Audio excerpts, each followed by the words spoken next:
Welcome back, everybody, and the second race of the weekend is about to get underway. The first race for the Bernie's V8s, the first of three, the way it's structured this weekend. It's Bernie's V8s and TVR Shootout. So the first race is for the Bernie's V8s, the second race is for the TVR Shootout, and the third race is Bernie's V8s and the TVR Shootout. That's how it's going to be structured this weekend. So predominantly American and British V8s that we've got with us in this aspect of the race, so we can guide you through the way in which they line up. Car number 87, Peter Samuels, will line up on pole position alongside car number 21, Bernard Foley. He has Phil Walker alongside, he has Phil Walker on row 2 with Robert Hollyman alongside Adam Chodosh. The first of the Chodoshes lines up in 5th place. He's got Guy Samuels for company on row 3. Row 4 is Steve Wells and Simeon Chodosh. Back from there is Jason Andrews and Simon Roos. We've then got Callum Ray and Patrick Doyle. On to row 7 of the grid, it's Keith Wyman and Matt Snowball. Row 8 of the grid is Gabriel Yilmaz and Jake Hindley. And then on the 9th and final row of the grid is Chris Richardson. He might struggle in these conditions in the Chevrolet Monte Carlo NASCAR. He's got Tim Davis lining up alongside. So 18 cars to contend with I don't really think it's damp. Mark's back with us and looks slightly wet. So I've got a feeling the rain has returned and the circuit is just going to get wetter throughout this session, which for the V8 will be something of a challenge. I'm looking forward to seeing how they deal with these conditions, because it's a lot of power with a lack of grip. Naturally a rolling start to, I think, save drive shafts, especially with the amount of power and torque that these cars are pushing. But we're very shortly going to get the second race of the weekend underway, Mark. Yeah, I suspect for most of them, start a gear higher than you usually would, just to try and prevent that wheel spin. Because if you've got the big V8 engine, you've got that torque as you're talking about. So, yeah, maybe just get it in a higher gear than you'd usually have, and then let the grunts, let the torque just pull you through. So, wait and see what happens to this one. Looking forward to this one. It's all the Bernie's V8s that are racing now. We see the TVRs having their exclusive grid later on, and come tomorrow's third and final race for them, all of them together on the grid. That'll be a sight to see. Yeah, it's going to be busy, loud, and we'll probably feel the rumble up here in the commentary box. So the Hyundai Ioniq 5N safety car will work its way into the pit lane, and then it's all eyes Peter Samuels, all eyes on the lights. The red lights are on. He will control the pace. Everyone's formed a nice orderly section. He's gone almost early. The red lights now go out. Everybody gets the race underway, and the field's somewhat spread out, but I think that's probably the best with all of the spray that's being kicked up. On the brakes in towards turn 1, Peter Samuels will hold on to the lead. Phil Walker picks up second place as Bernard Foley tried the outside line and just ran slightly wide. Yeah, that was a brilliant start from Phil Walker. So the purple car with the black roof, the number 83 car up into second place overall. Rob Hollyman's through into third, isn't he, at the wheel of the Porsche? So the man who's gone backwards is Bernard Foley, isn't it, all the way from Stirling to race with us, and he's under pressure now from the next car that sits directly behind him. Now that's Steve Wells in the number 88 car, the light blue car. He's up to 5th, looking for 4th, and he's come from 7th on the grid, so already that's good progress made. Yeah, in eagerness, I think, to pick up 4th place, was very, very sideways indeed, armfuls of opposite lock, and has lost that ground that he did have on Bernard Foley. So on the brakes in towards McLean's, everybody forms a nice sort of orderly line. Adam Chodosh is treading rather gently, I think, because he will want to make sure that car gets up to a nice temperature before he starts to push on. And for the moment, Peter Samuels with a perfect start to the race. He just wants to extend that lead margin, but look in the background.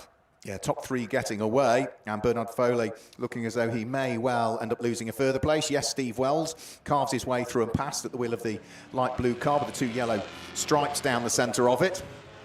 Adam Chodosh still working overtime at the wheel of the Chevrolet to see what he can do, but for the lead of the race, pulling away all of the time, is going to be Phil Walker in the lead of the race, who is, sorry, not Phil Walker, it's Peter Samuels in the lead of the race, who is bringing Phil Walker with him. Looks as though there might be another place gained here by Steve Wells, who now at the wheel of the light blue MGB Roadster, or MGB GT, nicks through and past Rob Hollywood's Porsche. So the Porsche now down into 4th position, Rob Hollywood. So it's an MGB GT that leads, an MGB Roadster that's second, an MGB GT that's there in 3rd place. Rob Hollywood's Porsche 4th. It's an MGB Roadster. Is it? No, it's an MGB GT that's there. Bernard Foley in 5th place. And who completes the top 6 at the moment? it's going to be Adam Chodosh at the wheel of the gold Chevy. It is indeed. Simeon Chodosh is scrapping away with one of the Mustangs that we've got out there. That's Keith Wyman, who has had a good start to his race. He started down in 13th place. He was up 4 places on the opening lap, up into 9th. It gets very busy on the run down towards turn 1 as everybody fans out, trying all these different lines. You've got sort of the outside line, which Simeon Chodosh tries. Keith Wyman tries that middle line. It's everybody else thereafter. Chris Richardson's had a good start to his race as well. You'd have thought that the Chevrolet Monte Carlo NASCAR would struggle.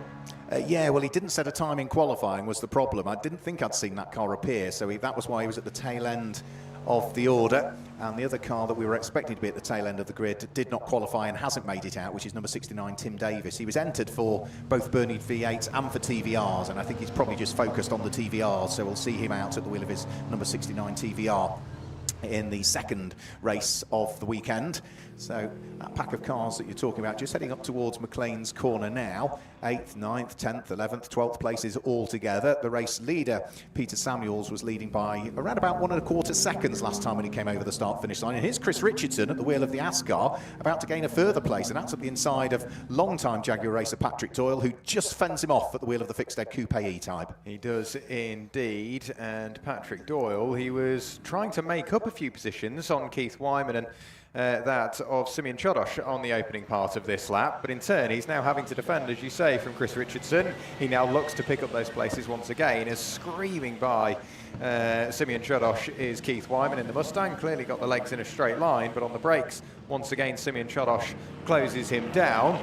The main focus for Simeon Chodosh is trying to figure out what he's going to do about that of Patrick Doyle. Patrick Doyle, who screams by in a straight line on the brakes in towards the Melbourne hairpin. That Jaguar E-Type is very, very strong on the brakes indeed, and closes in on Keith Wyman. Back over the line we've had our leaders, but just couldn't quite find the gear. It's like he popped it in neutral, finally found first, put his foot to the floor and got all out of shape, Mark. Yeah, and because Simeon Chodosh had to anchor up because the E-Type didn't go anywhere, he's lost another place. Chris Richardson has now been able to sneak through and by the number 666 Corvette Stingray. And now Simeon Chodosh finds himself under pressure from Jason Andrews. We've got an off, and I'm afraid, into the tyre barrier. And that is Guy Samuels at the wheel of his MG, has gone off coming out of Goddard's. And of course, wet grass and an MGB, lots of weight to try and slow down. Not much runoff there. He's gone straight into the rector cell. Yeah, it just makes you think, was that eagerness on the throttle, and it spat him straight into the rector cell barrier, as you say. Simeon Chodosh losing another position, this time to Jason Andrews, who was quicker in a straight line, but Simeon immediately tries to attack once again. Guy Samuels out of the car under his own power over the arm cap barrier. Great to see that he is all okay. I'd imagine it wasn't at massively high speed, but still slightly jarring. The marshal's just telling him exactly where to go. And as far as Peter Samuels is concerned, he will be hoping that we don't get a safety car, because that lead is just extending yet further. 1.6 seconds, but a big, big spin now for Patrick Doyle. He was fighting away with that of Chris Richardson and Keith Wyman, and he appeared into shot, and I think completed a full 360. Patrick Doyle managing to get the car pointed back round in the right direction rather quickly. And kept it running. And kept the car running. I think it did stall briefly, but he soon fired it up again, and he managed to get back going again before Jason Andrews fully caught up. So our race leader already sprinting his way over the start-finish line. The relative gap between himself and Phil Walker is 4.5 seconds. Chris Richardson still trying to make further progress at the wheel of the 01 Chevy, and was trying to squeeze his way through and past Keith Wyman's Ford Mustang Fastback, but Keith was having absolutely none of that. So they'll be fighting away over what I think is 7th and 8th places at the moment. But either way, for Chris Richardson, this has been a remarkable drive through the field in a car which was really just designed to turn left more than anything, wasn't it? Built for the ovals. It was indeed, but with a big flick of oversteer, he would have had to turn left to collect that moment up.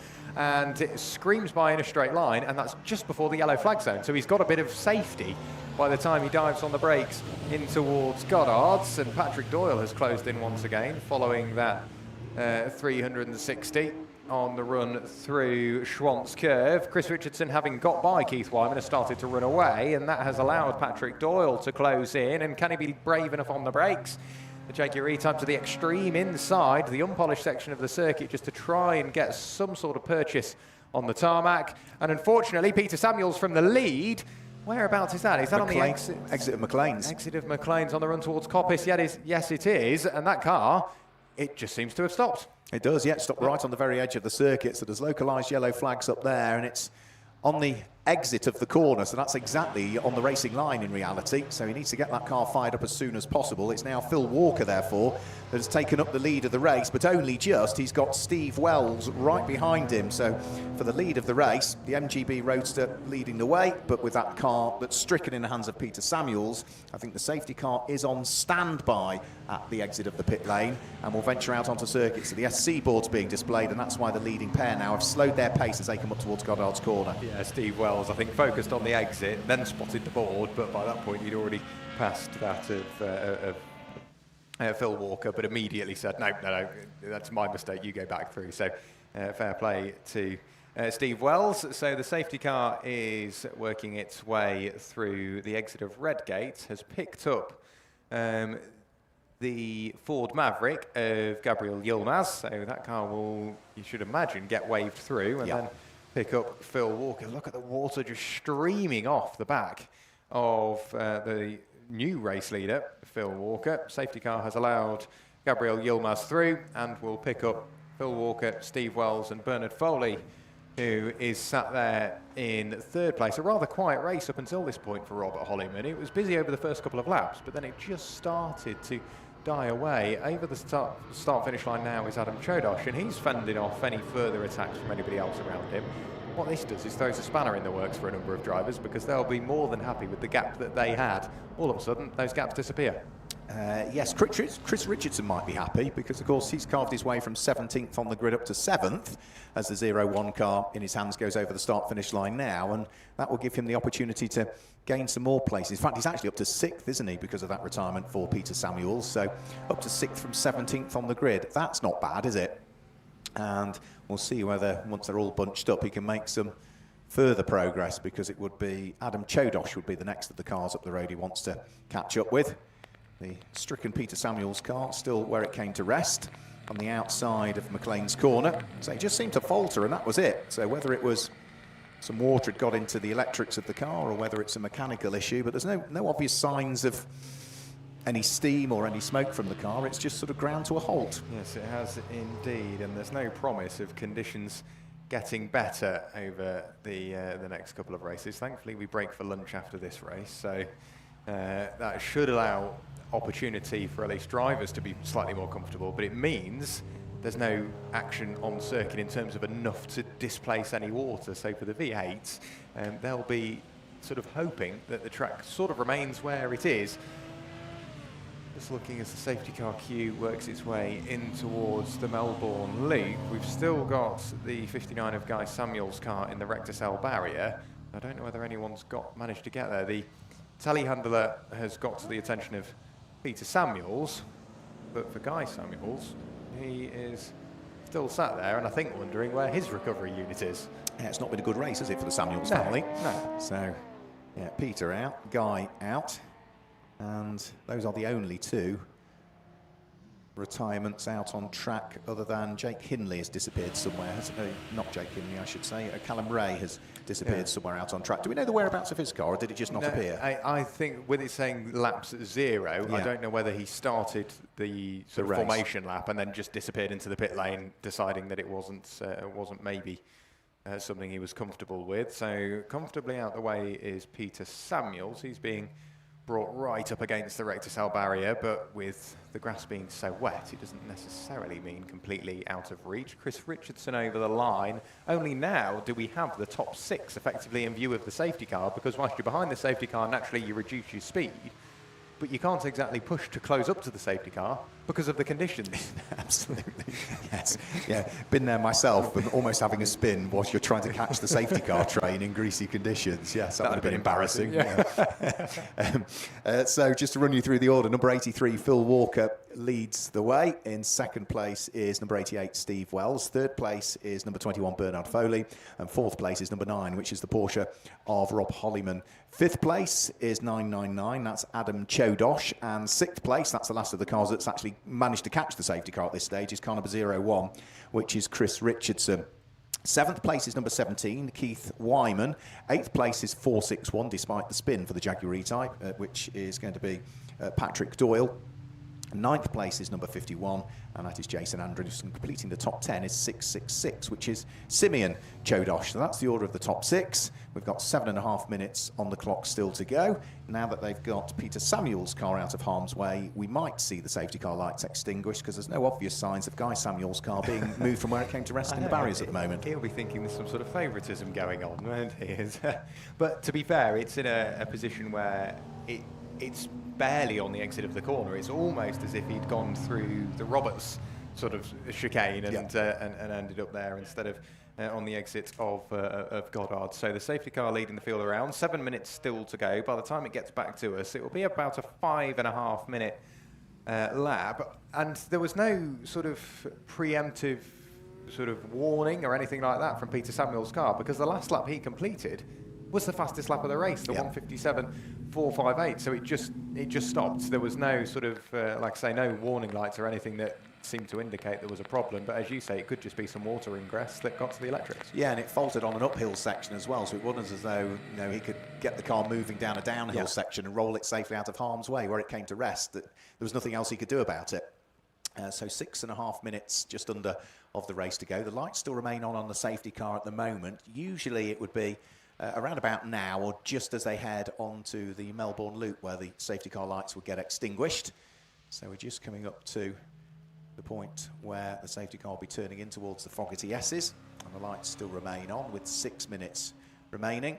So it's MGB's first, second and third at the moment, a Porsche fourth, a Chevy Corvette fifth. We've got the NASCAR sitting there, which is another Chevy, bodied car at least, but it's a space frame chassis, in 6th place. It'll be a Ford in 7th, the Mustang, the Jaguar E-Type in 8th. And then, what's it going to be, another Ford, is it? And then another Chevy. I think complete the top 10 as things stand. The SD1 Rover running around in 13th place currently, which is Jake Hindley. Lights are still on the safety car, even though it gets... there we go.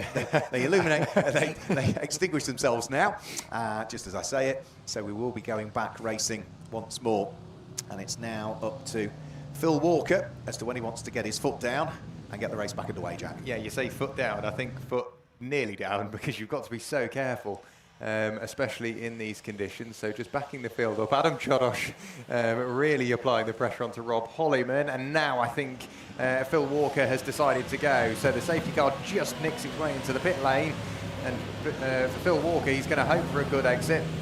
He gets that good exit and now runs away from Steve Wells, followed then by Bernard Foley and Robert Hollyman, who's got Adam Chodosh with him. Chris Richardson from the very back row, as you say, has had a brilliant run through the order. Keith Wyman is there or thereabouts and will now try and run away from Patrick Doyle. With 4.5 minutes to go on the brakes in towards turn 1 again, the battle's resumed. Yeah, just having a quick look at Matt Snowball in the Plymouth Barracuda. He was looking to try and sneak a place and go through. So they all slither their way round through Redgate Corner. The leading pair have certainly broken away again already, haven't they, and re-resumed their battle. Phil Walker and Steve Wells, who are getting close to each other just as the safety car came out. As for Matt Snowball and the Plymouth, you could see him thundering his way down through the Craner curves. That must be a real handful, that car. It looks fantastic, doesn't it? It looks about twice the width of something like an MGB, which is what leads the race in the hands of Phil Walker as he slides his way through McLean's corner, still with Steve Wells behind him. Bernard Foley sitting there in 3rd place. Rob Hollyman in 4th place. Adam Chodosh still under pressure from Chris Richardson in the 01 Ascar Chevy, who is still trying to improve upon what is 6th place, despite the fact he's come from 17th on the grid. Yeah, and now Steve Wells gets a brilliant run in a straight line as they go along the exhibition straight, splashing their way into the braking zone. It will be the outside line for Phil Walker. Can he hold on to the lead? No, Steve Wells gets to the apex first. He's now got to look for the good exit, but a spin for Peter Samuels on the exit of the Fogarty S's, so that allows Bernard Foley through. So from the lead, right the way down into 3rd place, just being outbraked, and then all of a sudden, with eagerness to get on the throttle, looking for that good exit, down through the gearbox he will go in towards the Melbourne Loop, but now in 3rd place. So it's Steve Wells that leads, who started in 7th place with a couple of retirements and some very rapid progress. He's at the front. Now it's Bernard Foley who will have to look to defend from Phil Walker for the next 2 minutes and 50 seconds. We've got 2 laps of this race still to go. So onto the penultimate lap will go Steve Wells, and this will be exactly what he was hoping for. That safety car brought him close enough, and he just forced the mistake. Absolutely, and bearing in mind he's come from 7th on the grid to pick up the lead of the race. Bernard Foley will be working overtime to try and keep erstwhile race leader Phil Walker behind as they splash their way out of Redgate Corner and onto the top of Hollywood before descending down through the Craner Curves on what is lap number 8 for the race leading pack. So down through the Craner Curves, Bernard Foley looking to see if he can hang on to second place. He qualified second, so he certainly had the pace in qualifying. But I would say now, when he's going to make a mistake, he's going to skitter off into the gravel trap. Is he down at the old hairpin? He just about manages to keep it out the gravel trap, but that's the mistake from him now, and that also now allows Phil Walker to retake second place. But just going to show how difficult it is, because it is absolutely bucketing it down with rain now. Yeah, it really, really is. And that's just going to make it harder. You can see fighting away with the controls, Phil Walker, as he goes through McLean's and then up towards Coppice Corner, which you'd imagine is very tricky because the car goes light. And whilst these are quite heavy cars, with the amount of power, when they go light, you then risk aquaplaning, and it's quite a lot of car to try and slow down. Is that Chris Richardson that's ran slightly wide? Rob Hollyman that's run slightly wider. Has he got a problem? No, the car somewhat gets back up to speed. But Rob Hollyman, whatever happened there, it washed him wide, and through went Adam Chodosh, who's now in front of Chris Richardson over the past couple of laps. And Robert Hollyman, what exactly happened? Maybe just a locked brake? I think it's probably just a locked brake or just hit some standing water, because it is as bad as it's been all day now. For the lead of the race, in towards the Melbourne hairpin they will go. Rob Hollyman trying to nip back up the inside of Chris Richardson as they head in towards the braking area for the Fogarty S's. The Porsche gains one more place, but the race leaders will be heading on to what will be their final lap of the race before too much longer. Up towards Goddard's there will go. Rob Hollyman, you can see him wiping the windscreen in the Porsche, so visibility. It's not just the conditions out there and the standing water and the spray, it's also the fact that you now can't see out of the windscreen. As over the start-finish line, pretty much together for the lead of the race, it's still Steve Wells that leads the way, but Phil Walker is asking the questions in second. Yeah, he is now, so it's now his turn to try and force the mistake out of Steve Wells. Both take similar lines through Redgate, and with 30 seconds remaining, the clock will well and truly tick to 0 on this lap. Steve Wells will lead us down through the Craner Curves. Adam Chodosh is now trying to defend from Robert Hollyman. He's got the legs in the straight line, but Robert Hollyman will be very, very quick, or very, very late on the brakes indeed. Looks to the outside, but Steve Wells splashing his way through the old hairpin. It's so wet. Another spin now for Phil Walker. Spins through 180 degrees and is in the middle of the road. Avoided by Bernard Foley. And the rain is really starting to come down now, and that has just caught out. That's a Phil Walker. I don't even think he was on throttle, but now we've got a spin for Steve Wells from the lead. Spins through 180 degrees. Can he get it back pointing the right way? No, the car goes into the gravel. Can he get it struck back into life? I don't think he can. That was aquaplaning. So back to the lead, or to the lead for the first time, with only half a lap in this race to go. Bernard Foley takes the lead. He's made he's put not a single foot wrong in this race, and that has put him to the lead. But the rain is really starting to come down. There's now a car running wide at the bottom of the old hairpin. That's Keith Wyman rumbling his way through the gravel, manages to find his way back onto the tarmac. But the rain coming down as heavy as it is, it's just catching those drivers out. On the brakes in towards the Fogarty S's for the final time is Bernard Foley. The pressure's off. He just needs to try and paddle that car home. And with the amount of water coming down, it's going to be a real challenge. So delayed on the throttle, wiping the windscreen to get some sort of visibility. Back going again is Phil Walker after the spin at the bottom of the old hairpin. But unfortunately, Steve Wells has got back going. Steve Wells has dug that car out the gravel and still will pick up third place. But out of the old hairpin out of the Melbourne hairpin for the final time will come Bernard Foley on the brakes in towards Goddard's, and without putting a foot wrong and allowing those around him to make the mistakes and being in the right position at the right time, it will be Bernard Foley that will pick up the win. Well deserved. Bernard Foley through the final corner to take the win in the first of 3 races in the Bernies V8s. Over the line to finish in third place, it will be Phil Walker. And to finish in what is third place now, Steve Wells. It was looking so good until that final lap, just a small mistake, and somehow managed to dig himself out the gravel. He will cross the line to finish in third and round out your podium. Will it be Adam Chodosh or will it be Robert Hollyman that appears first? It's Robert Hollyman that picks up fourth place in this race. Adam Chodosh hunted down to the line by Chris Richardson.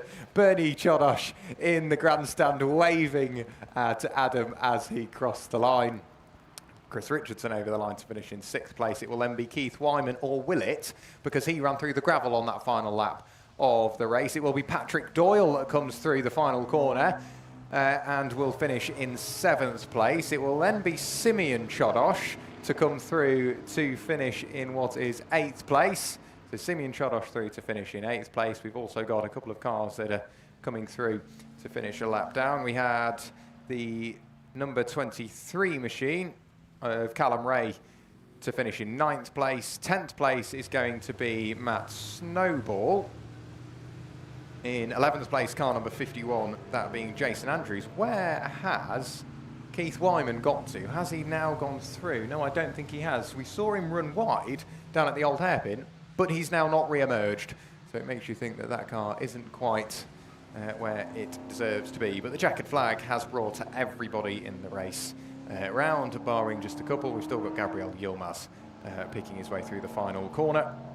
And then that will bring an end to the first of 3 Bernie's V8 races that we have here this weekend. So that was the only race that we're going to see for the Bernie's V8s solo. The next Bernie's V8s race won't have the Bernie's V8s. It will have the TVR shootout aspect. So all TVRs top to bottom of the order. And then the third and final race, which will take place tomorrow at around about 20 past 11. That is when we see the Bernie's V8s and the TVR shootout, the biggest grid we will have here this weekend, take over the Donington Park GP circuit. But what a brilliant advert that was for the Bernie's V8s in the wet. So some confirmed results up on screen for you now. Bernard Foley taking that win ahead of Phil Walker and Steve Wells. Rounds out your podium. The fastest lap of the race was by the previous race leader, Peter Samuels, with a 1 minute 57.458, who posted that the lap he retired, or the lap prior to his retirement. Cars working their way into the pit lane, splashing their way in. Hopefully this race can subside before we go back racing later on this afternoon. But that was race number 2 of the weekend, the first race for the Bernie's V8. We are about to break for lunch. The next time we will be back live, it will be for the MSVT Trackday Championship. And I think we've got some views from Parc Fermé. Nobody is quite there as of yet, but you should imagine that they are trying to duck for some cover away from all of this rain and those poor cameramen and poor Mark. We will include poor Mark, who's down there in the pit lane getting rather soggy indeed. Because they've gone the wrong way. We need to chat to Bernard, don't we? So if I stand here, then we get Bernard to come and join us here. There we go. So Bernard can come and join us. This way, Bernard. Just in here somewhere. There we go. Yep. He's going to have to go into reverse now. This isn't quite working, is it? Now look what Best laid plans and all that. So Bernard's going to come and join us. Phil's going to come and join us. And we'll get Steve to come and join us as well. There we go. We need to have a word with them because we're on the live stream and it'd be wrong. We're not having official podiums for them. Pull in, Steve. Oh no, there we go. There we go. We've got them all. Right, okay. We've managed to sort it. We've self-served here and managed to get it all done. So Bernard Foley jumps out of the number 21 car, having qualified second quickest. And, right, the kitchen towel, which has been wiping the windscreen, has just come out of Bernard Foley's car. Bernard, it's fair to say those conditions looked rather tricky. They were pretty atrocious, particularly towards the end. There was a lot of aquaplaning going on. I think I was set up far too stiffly for the conditions and found I couldn't keep the pace of the front runners. But eventually they slid off and I managed to hold it together for the last few laps. Well, it didn't look as though from our perspective you made a single mistake, but I bet there were a few out there because it was just so difficult. I went off in the old hairpin, but I managed to avoid the gravel trap. Nice to see Bernie's V8s again, so popular. You had your own race today. You'll get to mix it up with all the TVRs tomorrow. That's going to be a busy one. It will be a very busy race tomorrow. Hopefully it might be a little bit drier.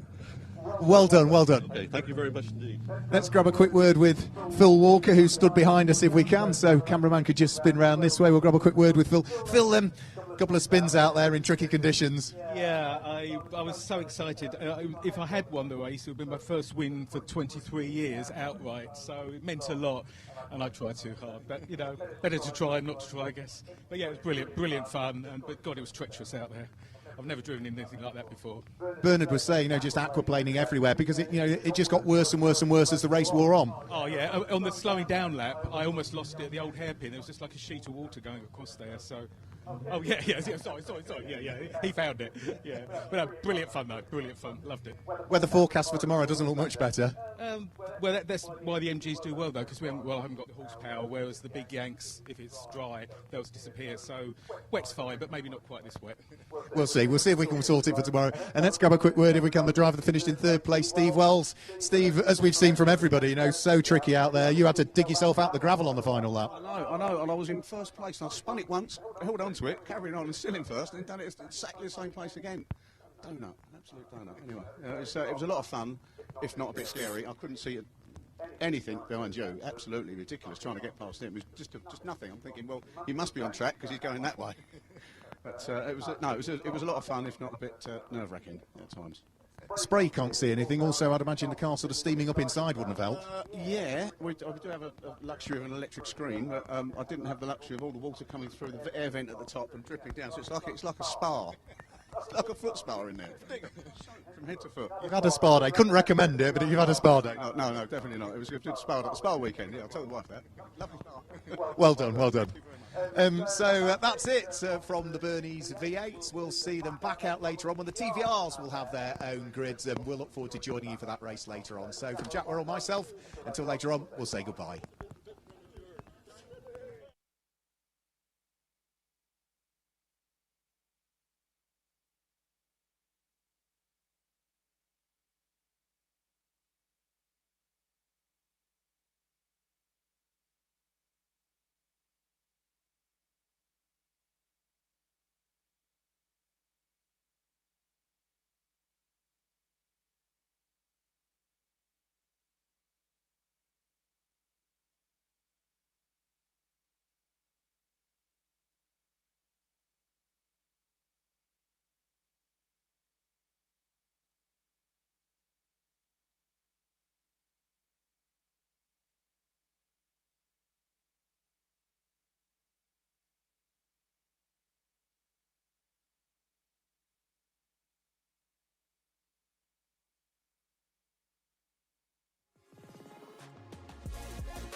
So just to interrupt your lunch break, ladies and gentlemen, whilst the weather has not massively improved, we've got something special and something rather unique. As we mentioned earlier on today, this year marks 60 years since the Club Motorsports prototype inaugurated.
everybody, and welcome back to Donington Park, and welcome to the third race of the day. This time it is the 45-minute race for the MSVT Trackday Championship. We've already seen a slightly wet qualifying from them this morning. We're now seeing a slightly wet race. The rain has subsided. We had a very heavy shower throughout the race, which has just passed. Thankfully, the rain has gone away, albeit it has left plenty of standing water out there on circuit, which the drivers will be exploring, but also trying to disperse on these opening laps of the race, whilst opening laps of their race, just to try and get some temperature into the tyres and into the brakes as well. Mark Worrell joining me up in the commentary box once again. Let's guide you through the way in which they line up. Car number 38 lines up on pole position. That is the club racer car started by Kevin Glover to hand over to Henry Wright throughout the race. They line up alongside Nicole Drought. It's then the 46 VW Golf in the hands of Jack Wright to hand over to George Wright throughout the race.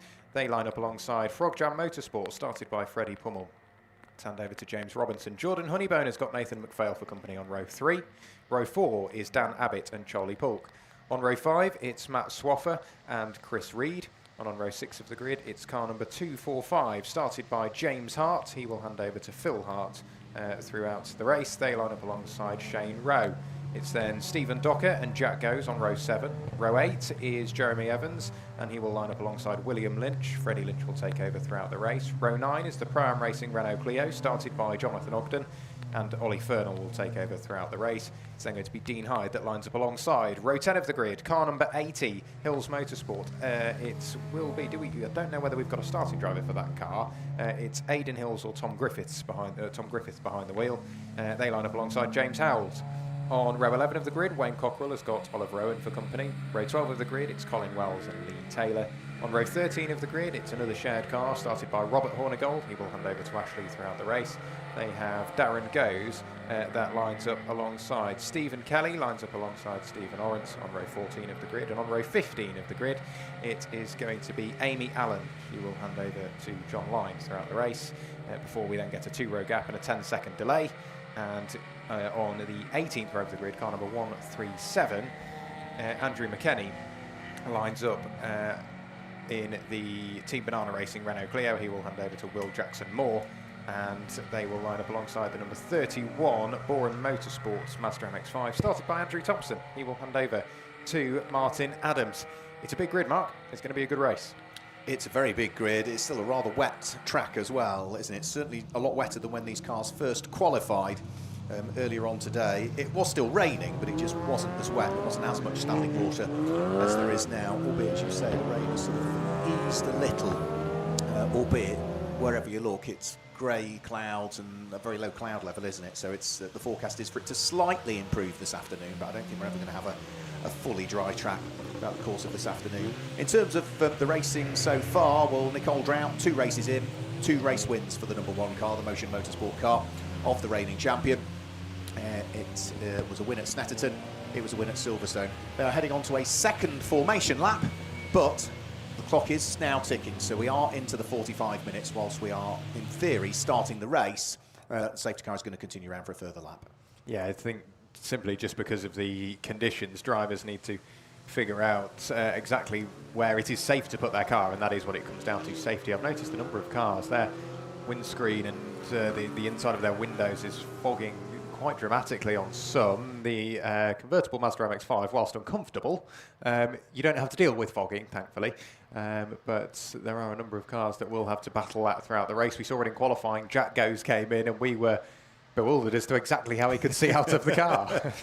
Yes, it was opaque, wasn't it, the Yes. windscreen? You could literally hardly see into the car. So if you can't see into the car, and the driver certainly can't see out of the car, it would have been really, really difficult. So, yeah, hopefully visibility doesn't become too much of a problem with steamed up windscreens, because visibility itself is going to be difficult once the cars get circulating at full racing speed. Yes, with that spray getting kicked up, it's just a wall of water you're driving into. Speaking to Leo Northey, the supporter, backer, manager, driver coach, whatever it may be, driver manager, I'm not sure, of Nicole Drought.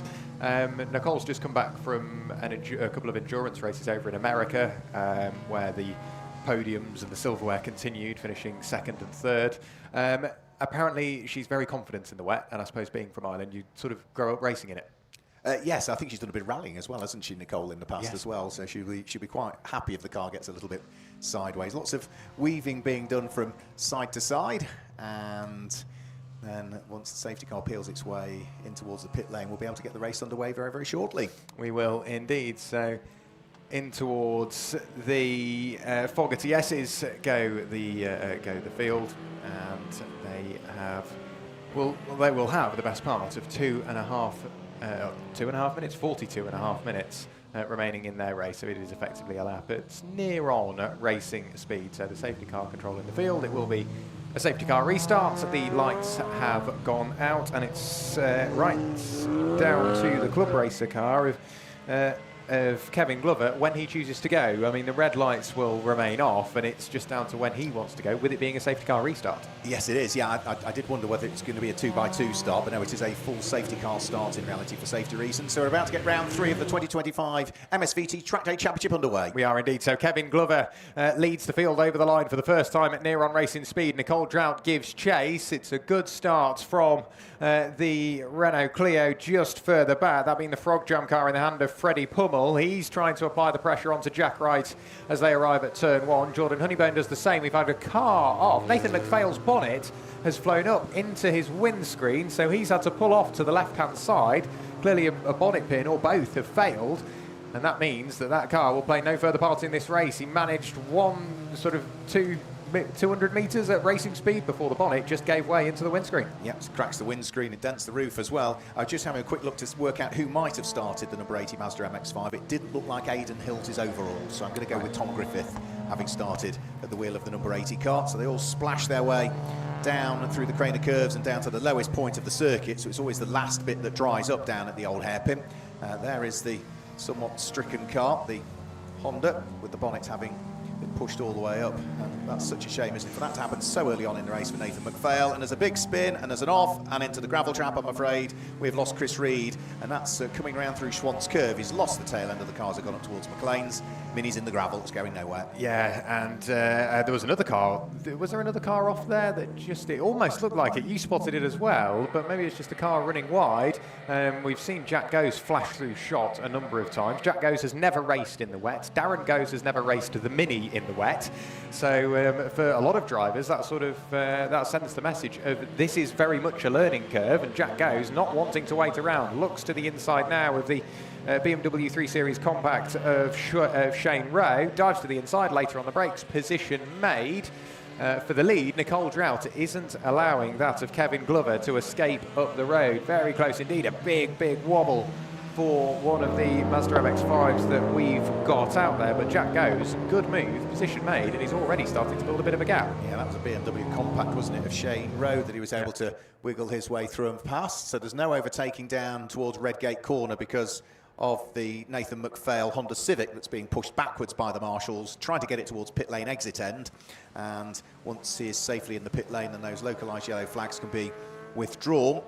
So Kevin Glover leads the way from Nicole Drought. Nicole Drought, though, last time through, the reigning champion, in second place. Fastest lap of the race we've seen so far, 2 minutes 4.866 seconds as she splashes away down through the Craner curves, down towards the old hairpin. So the Volkswagen leads from the Honda. It's another Volkswagen, that of Jack Wright, that sits there in third place. Fourth place is the Renault Clio of the Pummel car, isn't it, that started, which is going to be Freddie Pummel.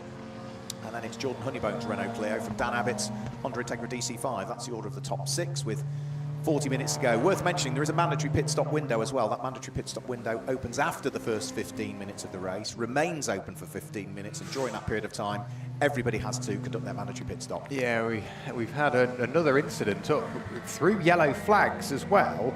That's one of the Renault Clios. I don't know whether, is that the Ollie Sport car, 182 of Ollie Owen? I'm afraid it's Jordan Honeybone. Is it Jordan Honeybone that spun through 180 degrees in the yellow flag zone? And I think we've got, we had the telehandler on its way, so we'll do a live snatch at that area of circuit, but all of a sudden it's got very busy indeed. Still fighting away with the controls is Tom Griffiths, and Jordan Honeybone manages to find reverse and get the car back underway once again as the rest of the field just pick their way through that section of the circuit. As for the race lead, it's closer than ever.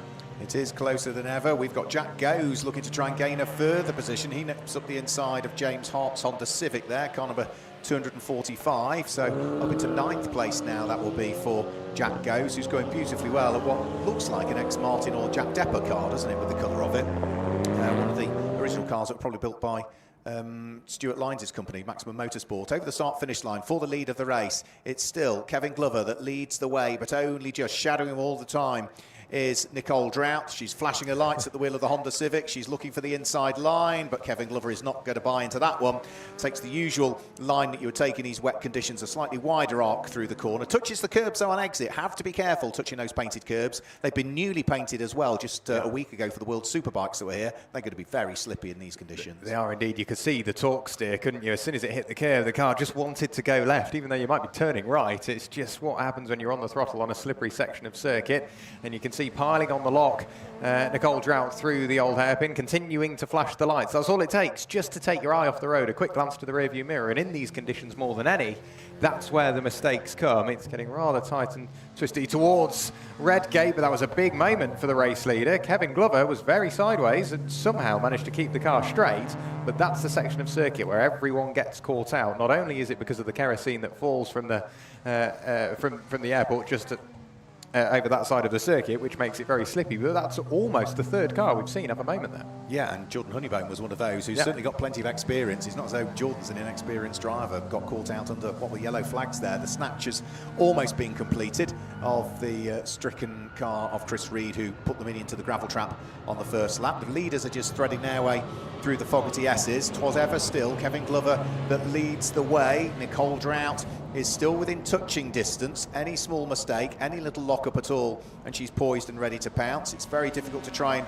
hit your braking point as you head in towards the Melbourne hairpin. Again, Kevin Glover taking that wider sweep through the corner to try and work out exactly where the grip is, and they charge their way uphill, ready to conclude what will be lap number 4 this time through. Last time through, Nicole Drought, another new fastest lap of the race, 2 minutes 4.685.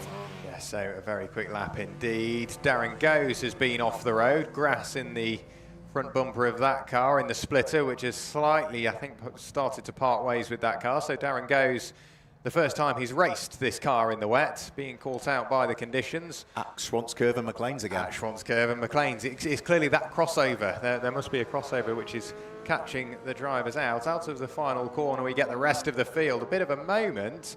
That was from the number 45 machine of Matt Swaffer, who's second in the championship, and that car maybe not quite suiting the conditions as best as he'd like. Yeah, well, Matt's circulating down in 7th place at the moment. We are 2 races completed in this championship. He's finished second in both of them, so to be down in 7th place, the Auto Quick car as it turns its way through Redgate Corner is clearly struggling a little bit. He's got ahead of him Charlie Polk, who previous seasons we've seen him racing Renault Clios, but he's now got this light green Volkswagen Scirocco that he seems to be doing rather well in. I've not seen him race the Scirocco before. No, I've not seen him race the Scirocco before, but we are going to get a battle of the Sciroccos, I think, shortly, because as a pair, Matt Swaffer and Charlie Polk are being caught by Jack Goes. So that will be a good little battle to keep an eye on. Very sideways out of the final corner was the number 9 Bora Motorsport car of Stephen Kelly. Somehow kept the car under his spell, and a big moment for Matt Swaffer again at Schwanz-Curve. I think the problem is at Schwanz, the rain's going to start, so the water's going to come downhill on the tarmac, and it's going to cross the circuit at that point, and that's what's unsettling the cars, because they're turning the car in towards Schwanz-Curve at the same point as they hit the stream or the river of water that's flowing from one side of the circuit to the other, and that just sort of catches you out a little bit. And you need to be on the brakes just after that as well, don't you? So, it's you're asking everything of the car that it doesn't want. Yes, yeah, the car will be so combined. It will be braking, turning, aquaplaning. There's a lot going on, and the car will be begging for some sort of respite. Nicole Drought still not made massive inroads for the race lead, but the mid-pack is really where we need to be watching at the moment. Shane Rowe in the orange BMW 3 Series Compact is still fending off any attentions thereafter. Johnny Ogden has managed to work his way through and past one of the Civic Type R's. I think in this case, was it Jeremy Evans in the Semprini car? We've lost Colin Wells into the gravel, and I think that is up at Schwanz-Curve. Yes, it is. Yeah, and that's another one into the gravel trap up there. Oh, and a very large amount of damage to the number 80 car of Tom Griffiths, who has got huge amounts of damage to the tail end of it. That's through the S's. Now, has he spun the car and clonked the tyre trap? And then Nicole Drought is off as well, with a big accident for Nicole Drought down through the Craner curves. The Honda Civic is off the circuit, and she's ripped the front bumper off. She's come through the Craner curves, and it's just at the top section where she's lost the car, and it's spat her off onto the right-hand side. Wet grass, you're not going to be able to slow the car up, and she's thumped the barrier. She'll be jumping out the car, she's fine, but I'm afraid that's two cars that have both suffered significant damage.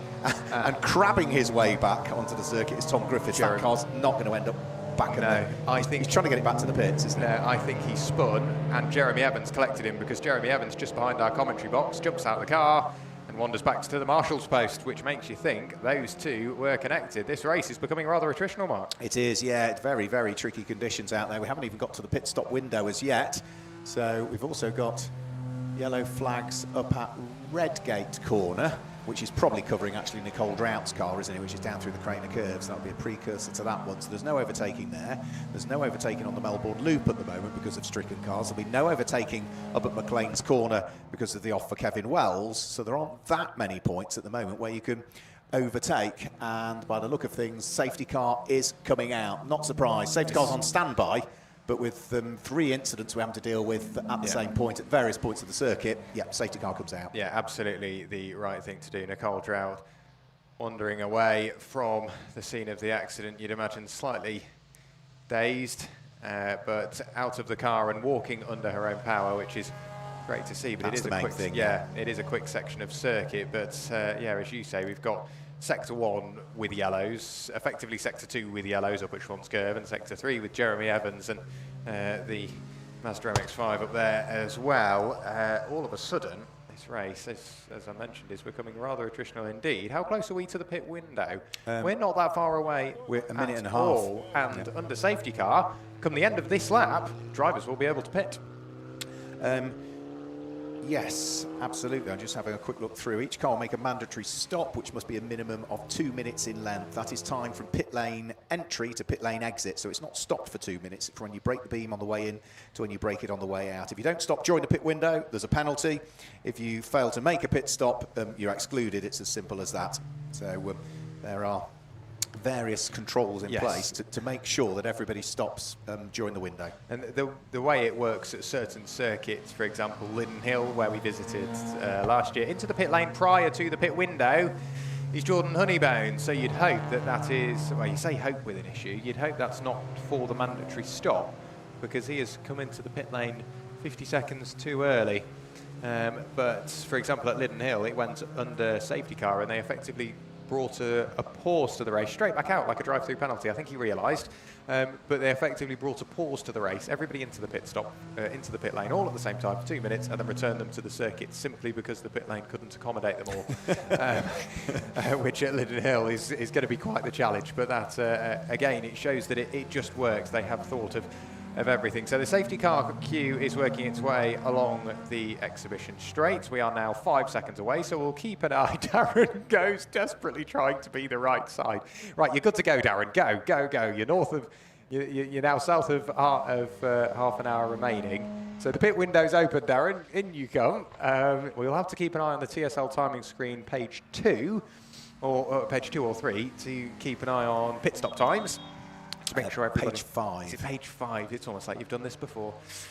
So we will... Oh no, it's page 4. Is it page 4? We'll wait and see as to who is next in. You should imagine that everybody, it has gone red flagged, maybe due to either the debris that's in the middle of the circuit on the exit of the Folly TSs, or have they found some barrier damage somewhere out there.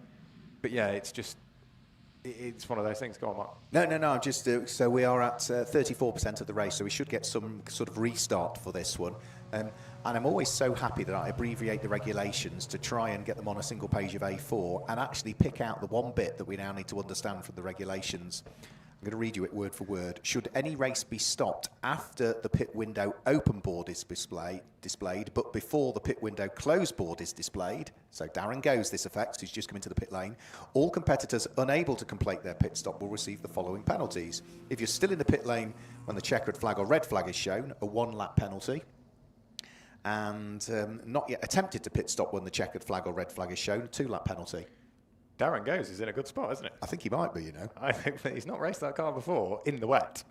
And what a stroke of luck that will be. But does that mean stopped and not rerun? Oh, I don't know. So we'll wait and see. So the safety car's coming back round to line up on the grid again, which does suggest that there's going to be some sort of restart for this one. But he has attempted to pit. I think he's in a good spot. My reading of the regs, anyway. I'd need to get the full copy of the regulations, and they're about 46 pages long, I think, for the Trackday Championship. They are a substantive document. And there's also some tyre balls to rebuild as well. Nicole Drought still sort of looking rather despondent down there through the Craner curve. She's dislodged the tyres as and when the tyres will be placed back into position. You need to then get the belting over the front of it. We've got the recovery truck on arrival as well.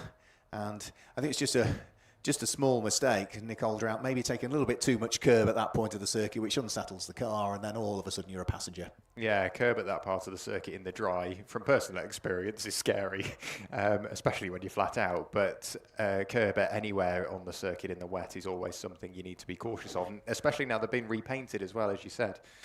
So for Nicole Drought, just an unlucky mistake, I think. It's done both front and rear. Don't be alarmed that the medical car is on its way. It's simply there as a precaution, as is with any contact with another car or the barrier.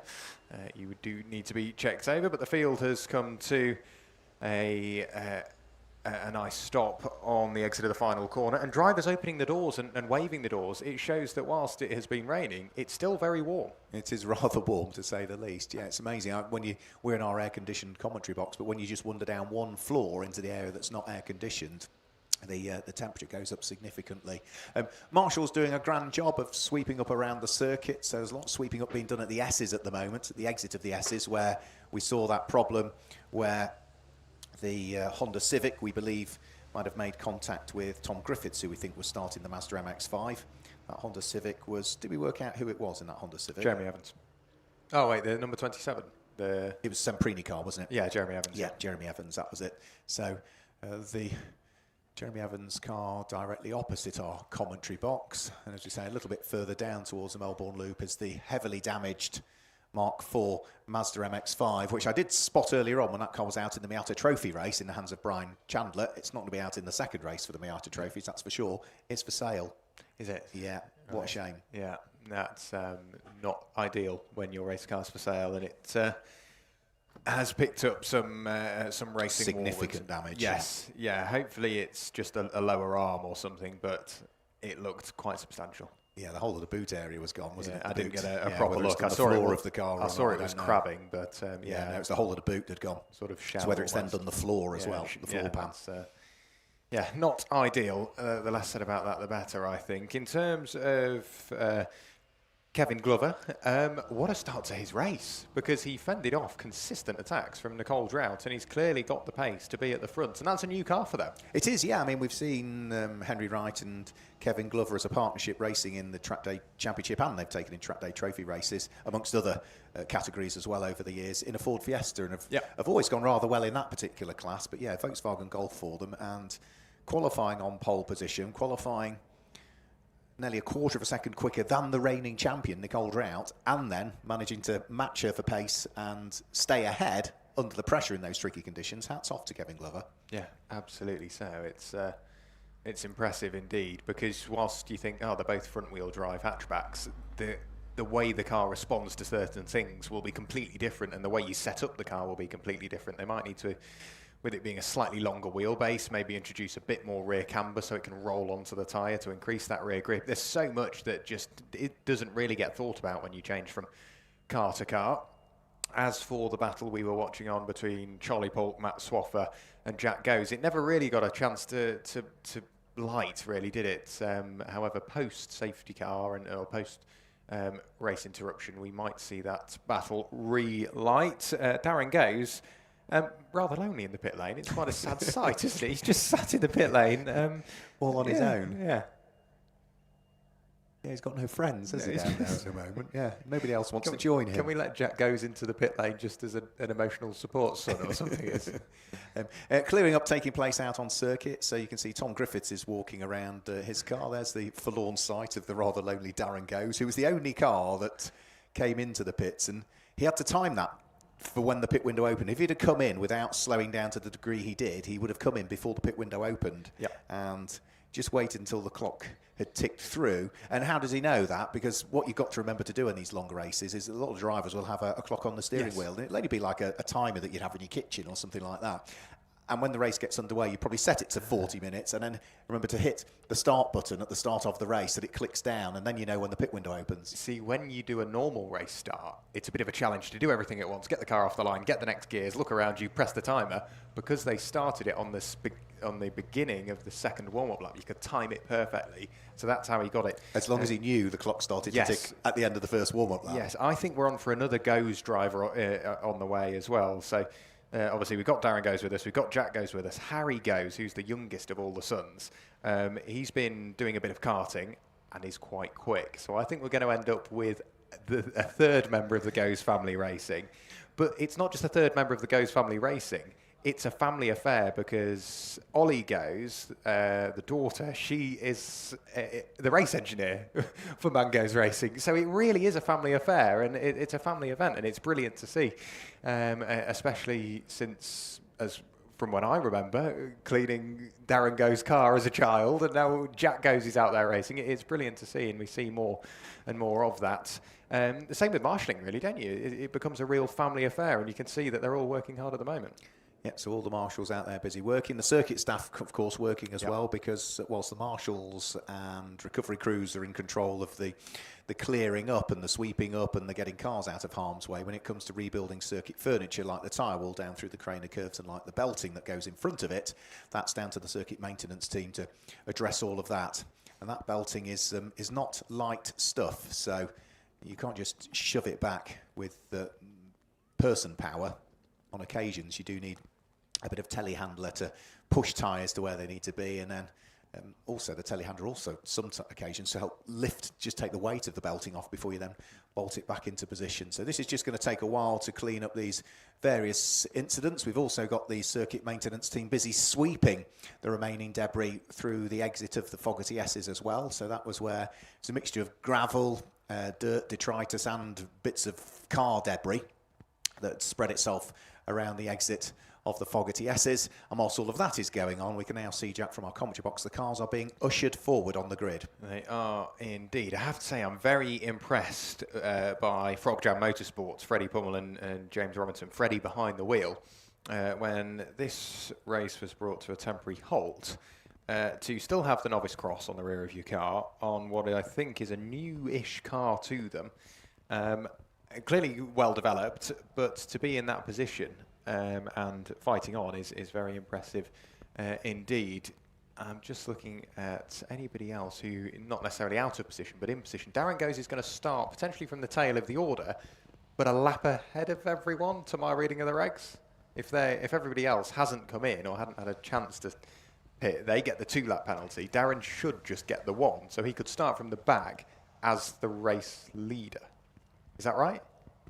I'm confused by it. Yeah. Should any race be stopped after the pit window open board is displayed? Look at the windows on the 77 Fiesta. Oh, yeah, you can't see out that. But before the pit window close board is displayed, all competitors unable to make their pit stop will receive the following. No, I think that's when the race is stopped. This is a race suspension because it's a red flag. So I don't know. No, because he's come into the pit lane with full attempt to serve his... Because the pit window would still close at 66% of the race, so even if it were a red flag then, everybody should have completed their pit stop, and you're not at 75%, so you'd always get a restart. But then if we... I'm not going to worry. No, I'm not going to worry. You want to know whose job that is? Race controls. Race control and the championship organisers. Good luck, Stuart Garland. Yeah, busy afternoon. When we said look at the windows on the 77 Fiesta, James Howell's very impressed as to how he can see out. That's probably one of the worst we've got. Yeah. But of course, you don't want to undo your seatbelt whilst you are under red flag conditions. You do want to undo your seatbelts to try and wipe it, but then it's getting everything back and getting all the seatbelts and getting everything tight again, and it can be quite a a tricky job. And the problem is, because the car's already damp inside, of course, when you build a race car, you strip all the seals out of it, you strip it all the way down, so it does mean that the car isn't sealed like a road car would be anymore. Water gets in, and then you sit there as a hot racing driver that's sweaty inside a car which has got moisture inside it, and you're not circulating anymore, so you're not getting any draft through to try and get rid of that moisture and that condensation and that build-up. So then it just steams up even more because you're not circulating. Yeah, it is. It's tricky. Whatever you do to try and fix it, it will fight you. That is for sure. Dean Hyde's BMW is looking a bit similar, isn't it? Yes, it is. You should imagine it's probably a bit like driving a van, not having that rear view mirror. So when you're driving on the road, you rely on your rear view mirror a lot to see out the back. But not only have you got the roll cage and all the other safety equipment, when it's completely fogged, you have to rely on those wing mirrors, which can be quite tricky to defend because you just simply can't see behind you. Same with the number 21 machine of Wayne Cockrell. I'd imagine that's quite tricky to see out of as well. So unique conditions today, that is for sure. So the red lights are still on. What happens in terms of restart time? At the moment, the time has gone back to 45 minutes. You should imagine that will be shuffled down to the best part of a 30-minute restart or something like that. But then what happens with restarting in the pit window? Do you go straight into it, or does it stay open till the end of the race? Good question. I'm going to leave that there. So you could see the damage to the Mazda if you were watching the live stream that's just being pulled out of harm's way. The repairs to the barriers down through the Craner curves almost complete. I've only just spotted, because I was here yesterday when the cars were testing, and Wayne Cockrell's car sounded awful yesterday and ground to a halt as it came out of the Melbourne hairpin yesterday, and it sounded as though it was engine related. Just sounded as though it's going to blow up at any moment. He's in a different car today, so he tested in a separate Toyota Celica. Was it the yesterday. black and green one? It's the black and red one yesterday. Okay. It's the white and red one today, Yes. so that's a different car. So clearly it was terminal, the engine problem with his car yesterday in testing. Yeah, there is a number. I know of the black and green one, the black and red one, white and red. There's black and yellow out there, and white and yellow. The list goes on, of which we see the majority of them out sporadically throughout the year in MSV2 Trackday Championship and Trophy. And yes, that the number 80 machine of Tom Griffith, very, very heavily damaged. Maybe not a car that you would be, if you were interested in it, you might be having some second thoughts.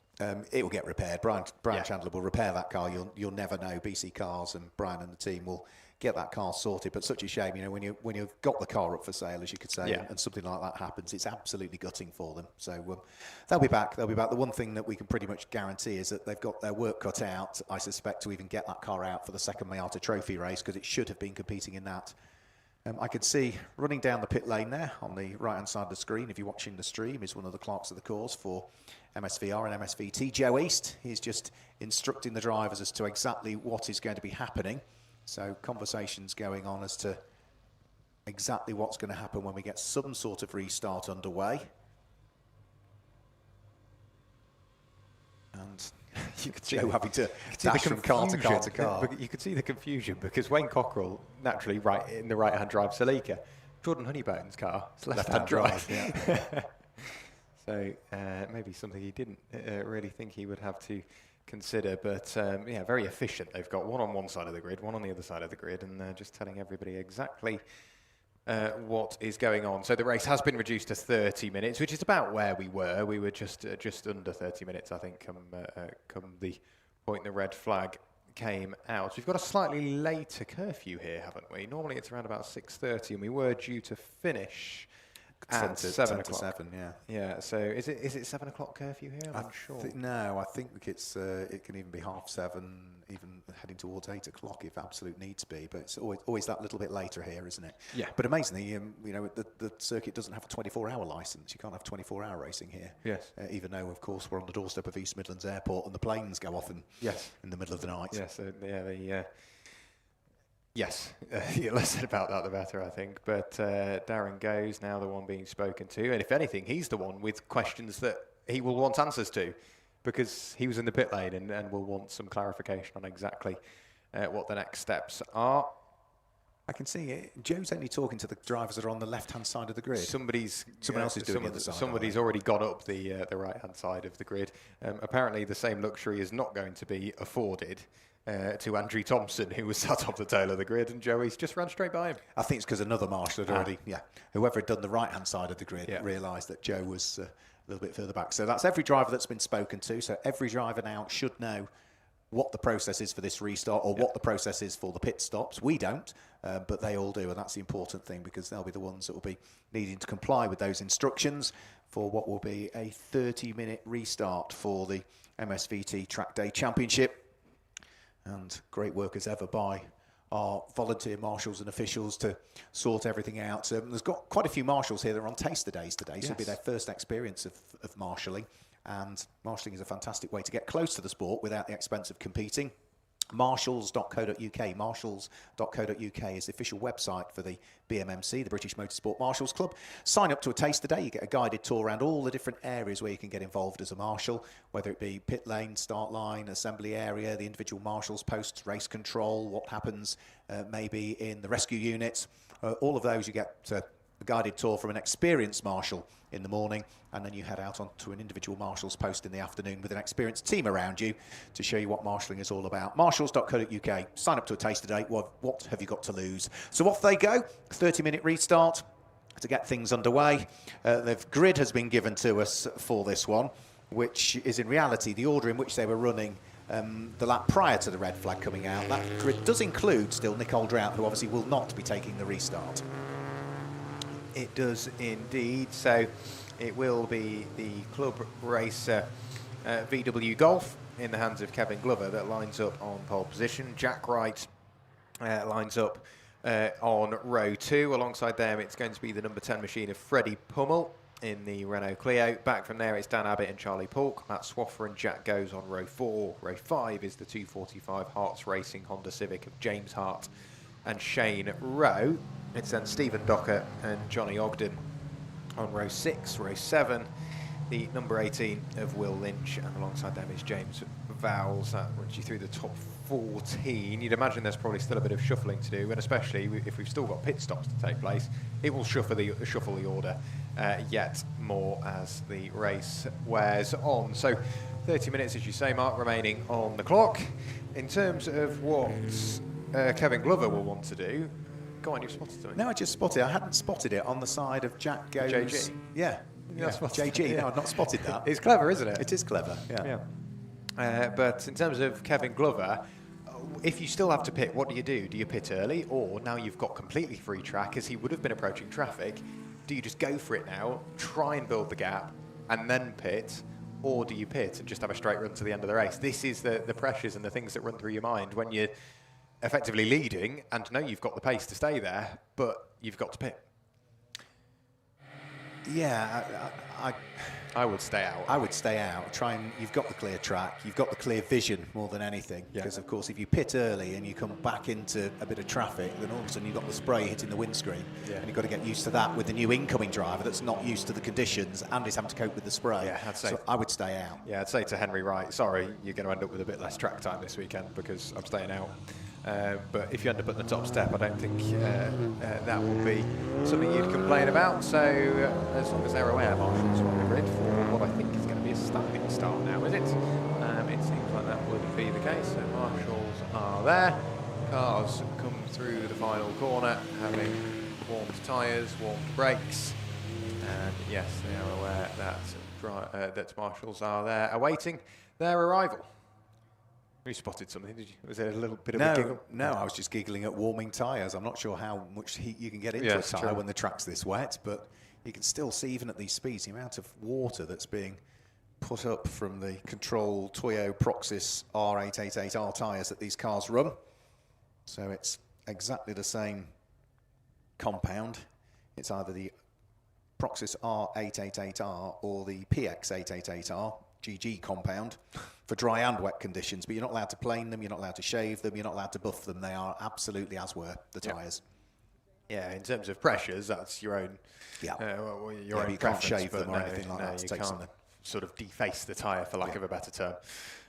So with the field now effectively formed, the blank spot on the front row for the lack of Nicole Drought, we now wait for the final car to come into position, of which it does now. Andrew Thompson comes to a stop. The green flag is waved, and we will be able to get the second part of the MSVT Trackday Trophy Championship, or Trackday Championship, underway. So the 5-second board held aloft, red lights go on. Who gets the best start? It's a good start from Jack Wright. It's a poor start, unfortunately, from that of Pummel, so he will drop down through the order, and we're almost 4 wide on the run in towards turn 1, trying to pick our way through the spray. We turn our eyes right towards the live stream, as they've got a much better view, all being very well behaved indeed. But what exactly went on for the Frog Jam racing car of Freddie Pummel? It just all fell apart. He started in what was 3rd place. He's going to be lucky if he remains inside the top 10. Yeah, it's too much wheel spin, wasn't it? Or was just in the wrong gear, because the car just didn't go anywhere. It's not been a bad start from Matt Swaffer at the wheel of the rear-wheel drive BMW. You would have expected that to get off the line well. He's up into 4th position. You're absolutely right. Freddie Pummel is something like 8th or 9th as they head down through the old hairpin. So a really poor start from the number 10 car, who, say, lights went out, just didn't really go anywhere. No, struggled to get that purchase on the tarmac. Jack Goes now, I think, has gone through and past Matt Swaffer. Yes, he has. So he will be released onto the coattails of Charlie Polk. The next driver to arrive should be Dan Abbott, I think, that will start to apply that pressure to Matt Swaffer in his Honda Integra DC5. Darren Goes is trying to carve his way through the order as well. Now with the circuit slightly drier than was earlier, maybe that will suit that of Darren Goes. A look to the inside of Charlie Polk, a look to the inside from Charlie Polk to the inside of Jack Wright. Decided maybe not this time, but doesn't get the best run out of the Fogarty S's, and that's that Scirocco battle. We said it might happen. It's happening now. Yep, so Volkswagen Golf under attack from a pair of Sciroccos that sit behind. So Jack Wright, Charlie Polk, and then Jack Goes. Jack Goes takes the usual racing line through the Melbourne hairpin, whereas Charlie Polk takes a slightly wider line through to try and pick up a little bit more grip, but both of them pretty much match for pace as they head up the hill and in towards the braking area for Goddard's. So through the left-hander at Goddard's, the first lap of the restart of this race, just about to be chalked into the book. It's a Volkswagen 1, 2, 3, 4 at the moment, and it's the BMW in 5th place. The first of the Hondas completes the top 6, and the first of the pit stoppers is in. It's the slow-starting Freddie Pummel that dives for the pit lane. Yep, so Freddie Pummel wanting to minimise the damage. Also in is the number 35 machine of Shane Rowe, so he opts for the pit lane. So too does the 153 Mazda MX-5 of Stephen Docker. Robert Hornigold dives in to hand over to Archie Hornigold, and so too does the number 95 of Lee Taylor. So he's popped into the pit lane to serve his penalty, to serve his pit stop. So pit stops being made, everything has to be over 120 seconds, so we'll keep an eye on the timing screen to ensure everybody's the right side of that window, with the safety car restart, or with the restart keeping everybody as close as possible. Going straight back out onto circuit is Lee Taylor. So with then elsewhere out on circuit, who was that? That was Amy Allen. Amy Allen, yes it was, running all the way through the gravel gone. Yeah, that was down at the old hairpin where the Honda Civic EM2 escaped to grasp and just rallycrossed its way through a little bit of the gravel. Should be able to return onto the track, so that will have just delayed that car. Right, Jack Wright under pressure. He's got Charlie Polk trying to draw the Scirocco alongside the Golf, but he's not going to get there by the time they get in towards the braking area for the Fogarty S's. Jack Goes is right behind as well at the wheel of the number 222 Volkswagen Scirocco, so it's still the Golf from the pair of Sciroccos, but Jack Goes makes a much better run through the Fogarty S's than Charlie Polk, and he draws his car alongside Charlie Polk, but remember, he's on the more polished traditional racing line, so has to be careful with the braking points. Charlie Polk braves it out all the way around the outside of the Melbourne hairpin. He gets a bit more momentum coming off it, and now Charlie Polk has the inside line for Goddard's, and actually they don't change position in the end. Charlie Polk, by the skin of his teeth, hangs on to the place, that being third. Yes, he does for now, I think, being the key word there. Over the line goes the race leader Kevin Glover, who's controlling the race from the front, with Jack Goes applying the pressure onto Charlie Polk. That has allowed Jack Wright to run away slightly further. We're now getting the first few cars leave the pit lane, and everybody's okay. 2 minutes, 0.6, that's absolutely perfect. Wayne Cockrell diving to the inside of Dean Hyde. Was that position made? No, not this time. Into the pit lane comes Jonathan Ogden to hand over to Ollie Fernall. We also see into the pit lane the 182 machine of Ollie Owen, so he will sit there for 2 minutes. Also in is the Boreham Motorsport car of Stephen Kelly, so is the 56 of Stephen Orrant, the 137 Renault Clio of Andrew McKenny to hand over to Will Jackson Moore. Finally, that of Andrew Thompson to hand over to Martin Adams. What of the battle at the front? It remains as is. It's still Charlie Polk leading that of Jack Goes. But with this battling, it's allowing Jack Wright just to run away slightly further away and maybe trying to provide or give some of his attention to Kevin Glover. That's a busy pit lane, Mark. It is a busy pit lane, yeah. So we've got, what, 1, 2, 3, 4, 5, 6 cars all in the process of conducting their pit stops. Remember, it's time from pit in to pit out. The pit stop has to be a minimum of 2 minutes.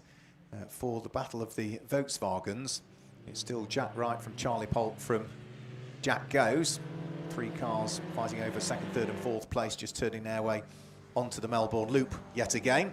And again, Charlie Polk looking to try and make sure he can cover off any move that might be coming from behind from Jack Goes. This is just allowing Kevin Glover still to hang on to the lead of the race. Now, he's still got 24 minutes of the race to go.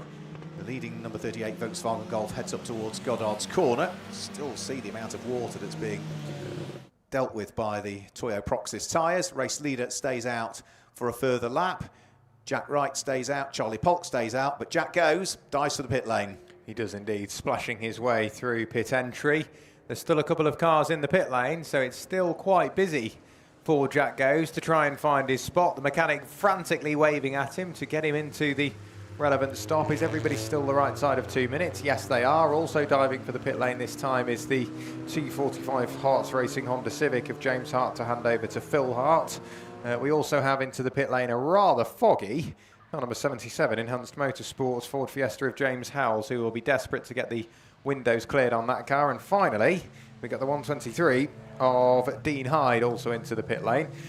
Charlie Polk will be over the moon that Jack Goes has dived for the pit lane and released that pressure. I think, Mark, we've got a car under 2 minutes. We've got one that's a bit too quick in the pit stop, I'm afraid. Stephen Kelly needs to be a minimum of 2 minutes from pit in to pit out. He was 1 minute 57.285. So that is a short pit stop, I'm afraid. So that will incur a penalty, which is sometimes can be a lap penalty. On other occasions, it might be a stop-go penalty for the time that you were short. But we know that it takes the best part of 20-odd seconds to drive down the Donington Park pit lane at the pit lane speed limit, plus stopping and getting going again. So it might be a stop-go of only a couple of seconds, but it's going to cost you 30. Yeah, there's another one that's popped up that's red, but it's 2 minutes and 27 seconds. So that's definitely not short. So we'll confirm with that one. Darren Goes with a drive-through penalty. Exactly why, unsure. Maybe speeding in the pit lane, but he's only come in once so far. Whereabouts has Jack Wright gone? Jack Wright, clearly with a mistake then. So Jack Wright is now down into 6th place. Missed where Jack Wright had made that mistake, but he clearly found himself outside of the circuit limits and has dropped down, yes, a number of positions. Are we going to see the leader in? No, remaining out there is Kevin Glover, enjoying the free track up the road, albeit now with cars rejoining. You should imagine he will consider returning to the pit lane. Jack Goes just about manages to nip out in front of Charlie Polk. Matt Swaffer into the pit lane, Dan Abbott into the pit lane. Everybody else stays out. Jack Wright, even with the mistake on that lap, I would have boxed if I'd made a mistake, pit in, just have one slow lap instead of having then a couple of slow laps and separating them throughout the race. But for the top two, they remain as they are and remain out there on circuit. Darren Goes into the pit lane. Drive-through penalty. I'm still unsure as to how he's managed to pick that one up. Yeah, so he's trundling his way down the pit lane to serve. I think he's not gone past the drive-through penalty board yet. Right, okay. So this is the mandatory pit stop then he's being asked to do. So he's still then got to come back in to serve the drive-through penalty, because you can't serve your drive-through penalty as part of your mandatory pit stop. No, Jack Goes has come out from serving his mandatory pit stop about 2 or 3 seconds in front of Charlie Polk, who is still yet to pit. Do we have another driver that's short, Mark? We do, yeah, kind of a 245. It was all going well, wasn't it, for the white and light green Honda Civic? James Hart giving way to Phil Hart, but I'm afraid that car was 5.6 seconds short on its pit stop. It did it in 1 minute 54.4, not the minimum of 2 minutes. Wow, yeah, that is substantially short of where they need to be. Wayne Cockrell has spun through 180 degrees, and also there is that of Lee Taylor in the orange Mini. Was it Lee Taylor? No, it wasn't. It was the number 18, the Lynch pairing. Will Lynch and Freddie Lynch found themselves in the gravel. It's all up at that section of circuit, Mark. Has it gone greasy again? It is. I'm wondering whether there might be a little bit of right rear suspension damage to that Mini as well, because it just looked as though the camber on the rear of the car looked a little bit strange. Great work by the marshals, who are giving the Toyota a shove, and it should be able to rejoin the circuit as into the pit lane comes Charlie Polk. So Charlie Polk into the pit lane from second position. The Toyota gets going, and yes, there is rear suspension damage on that Mini, which does suggest there might have been car-to-car contact. Yeah, the only bright side, I think, for this is that one's not for sale. With the suspension damage on the rear of that car, but it is crabbing substantially, isn't it? And it's really struggling. Hopefully he just goes through the Roberts chicane and not through the Fogarty S's, just to try and get that car back, or to a relative place of safety. But no, through the Fogarty S's, that car will go. Do we have anybody else diving for the pit lane? What we do have is Amy Allen has jumped out, John Lyne has jumped in, and he's now taking over that car. Ollie Fernell over the line for the first few laps at Racing Speed to see where he will work out to. We've still got 18 3/4 minutes of this race to go, so still plenty of time for drivers to pit. But more importantly, we've still got a little bit of time until we see how the order is shaken up in the pit window. Charlie Polk remains stationary. Whereabouts is Jack Goes? Jack Goes is not to be seen as of yet. He's just coming onto the exhibition straight, so we'll keep an eye on that gap, because visually there was only a second between them when they both started their sort of pit window. The race leader at the moment will be just coming down in towards the Fogarty S's. Finally, the Toad Motorsport Mini crabs its way back in towards the pit lane at exactly the same time as the Toyota arrives in the pit lane. So those were the two cars that had what we think might have been an incident with each other up at McLean's Corner. If not, they both sort of had problems at exactly the same point. Are we going to see the race leader in at the end of this lap? Because he'll just be going through the Melbourne hairpin currently. Kevin Glover leading the way at the wheel of the number 38 Volkswagen Golf. Charlie Polk still stationary in the pit lane, waiting to get back going again. And we've got another short pit stop, I'm afraid. And it goes from bad to worse for Darren Goes, who's got a drive-through penalty pending, but he's also got another penalty pending because his pit stop was not 2 minutes, it was 1 minute 59.382. What was Jack Goes? Because Jack Goes has just come out quite a way behind Charlie Polk. So the Charlie Polk's got a penalty as well. How short was he? 1 minute 58.354. I thought he was out a bit quick, because the gap between them. Also into the pit lane comes Jack Wright to hand over to George Wright. So George sat there waiting to get behind the wheel. As for the race leader, they have jumped in, so Henry Wright is ready to take over from Kevin Glover in the lead of the race. But the penalties are rolling in thick and fast, Mark. They are, yeah. Darren Goes is in. He's already done his pit stop. This is to serve what should be the stop-go penalty. Has he still got the drive-through to serve as well? I think so, yeah, I think so. The problem is that you can only display so many penalties at any one point. This one, I think, is the drive-through that he's serving. Right. Yeah, so this is the drive-through. This is the drive-through. He's now got he's done his proper pit stop. That's his drive-through. He's now got his stop-go to do. Yeah, and also Jordan Honeybone has got a stop-go penalty to serve as well, car number 44.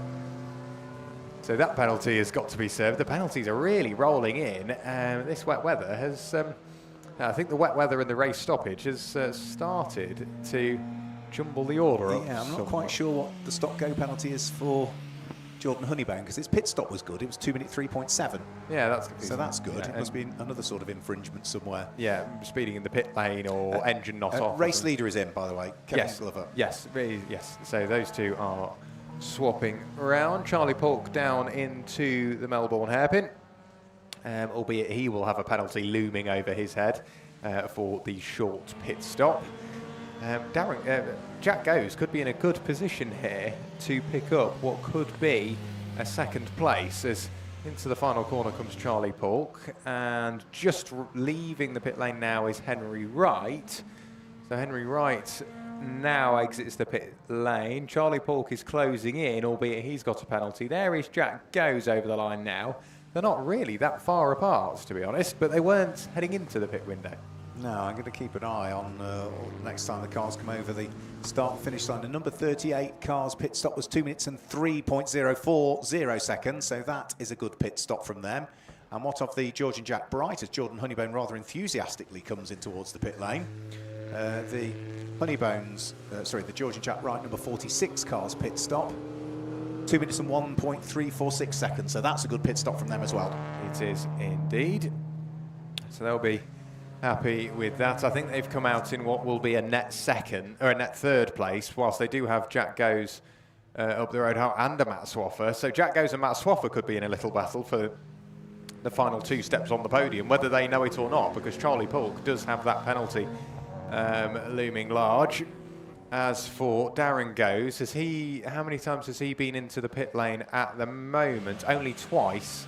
So he's still got to serve his stop go, as he's done his actual stop and the drive-through, so that will be something we can confirm as and when that happens. But Matt Swaffer and Jack Goes are in a good little battle going along the exhibition straight, aren't they? Yep, the BMW trying to palm away the aspirations of the Volkswagen Scirocco that sits directly behind. We'll give you a full rundown of the order next time the cars come over the start-finish line, because that is everybody now that has completed their mandatory pit stops, but the order is still slightly shuffled because, of course, that order is based on when they last either past the control line, whether that be in the pits or on the circuit side. Jack Goes looking to try and sneak up the inside of Matt Swaffer.